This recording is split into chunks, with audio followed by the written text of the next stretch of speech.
mentioned a couple of things. You said the need to be seen, the need to be heard and understood has not changed. And that's kind of a human thing, you know? So you know what that makes me think about when I hear? What? You know, when I hear those three things, I sum it up into one word. Communication is important. Communication is definitely key in a relationship. And that one of the best things you can do, and that hasn't changed, is to continue to communicate and communicate well and continue to learn about communication. So let's talk about that. Let's talk about that in a little bit greater detail. You remember when we were growing up, Saturday morning Westerns were a big thing. And part of what the enemy would attempt to do when the people were holed up in the fort, you know the first thing they would do? Yes, they cut the lines, communication you know lines. what? So the people couldn't communicate. Right. So we still have a real enemy, not like the pioneers. And I don't want to get into if the people were actually enemies, because you could argue that the people who came there and set up the forts were real enemies. But that's for another time. But that's for another time. That's for another time. So we actually have a real enemy now, Satan, who works to cut our communication lines as couples, as married couples, as people working toward becoming married couples. Absolutely. And communicating is difficult because men and women are so different. Right, and it's an effort. It's an intentional effort to communicate. And like you say, if you're elevated and you feel like, okay, we don't need to continue this, you can always come back and revisit it. But find a good place or a good time, have the right tone, like in our book. And be in the right place. Let's say we call it turf or whatever.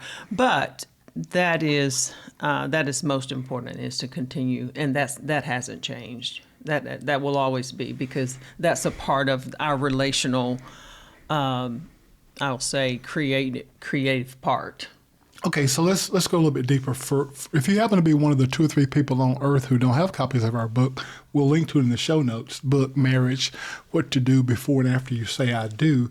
We have a whole chapter about communication, and we talk about you want to make sure it's the right time, you want to make sure you use the right tone, you want to make sure you're on the right turf, is it the right place. That's what you're kind of referring to. So we won't rehash the entire chapter, but I will pull out some things. You remember one of the things that we teach is LUV Talk, LUV. And it's changed too. So, but we still want to encourage people to listen, to understand, and to validate.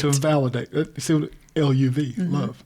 So we talked about this whole episode is how has love changed, LOVE, but now we're talking about communicating in terms of something that hasn't changed, and we're using LUV to remind you that basically these love tools have not changed. And even even though I guess technology is there, it can be used, because you are going to date or court, and like I say, we say court because we try to make that distinction that we have courting is on purpose. Yes, more intentional. It's on purpose, intentional, yes. So that hasn't changed. You got to meet a person, whether it's through networking or friends or however you meet them. So that hasn't changed. So we've talked about and spent quite a bit of time on the things that have changed from 1985 when we got married to today. Let's talk about some timeless principles, because God's word doesn't change. Right. So let's talk about some things. What can people in our audience today, this generation, take from the benefit of our experience, your clinical training, to put in place things that haven't changed? I'm going to boil it down to one word I want us to talk about. The ability to be effective communicators has not changed. Correct.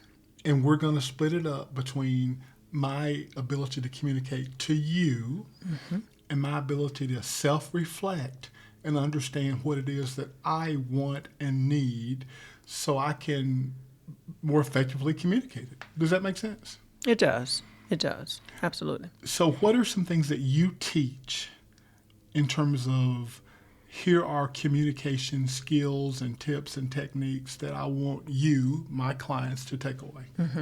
So the first thing I I talk to my clients or teach them is I want them to understand the importance of each other for one.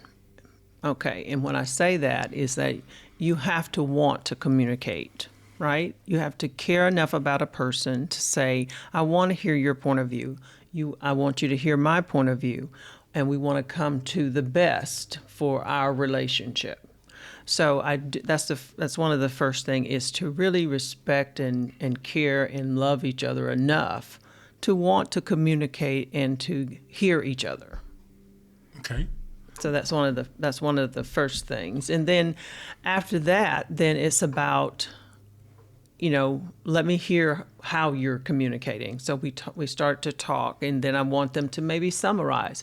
Okay, what did you hear him say, or what did you hear her say? So when you're in the counseling center, you actually say to them, okay, I want to see you guys kind of act like I'm not here. I want to see you guys communicate about, do you give them a topic? No, not necessarily a topic. I just say I've observed. Sometimes I have observed how maybe you don't allow him to complete his thought, before you jump in. So you really haven't heard him. So I want to hear you guys. So I'll say, well, tell me this. Then they maybe start. It could be a subject, yes. It could be something that we've talked about or whatever. So tell me more about this. Did you hear what he said? Did you hear what she said? So tell me your thoughts about it, because they're looking at communications from their experiences, right? And what they've learned over the years growing from children to the present time. All of that is being filtered for them to understand from someone else. So that's what help them see how they are communicating, and then we can improve on that. Okay. So communicating is something that hasn't changed. I think those are great tips for communicating skills.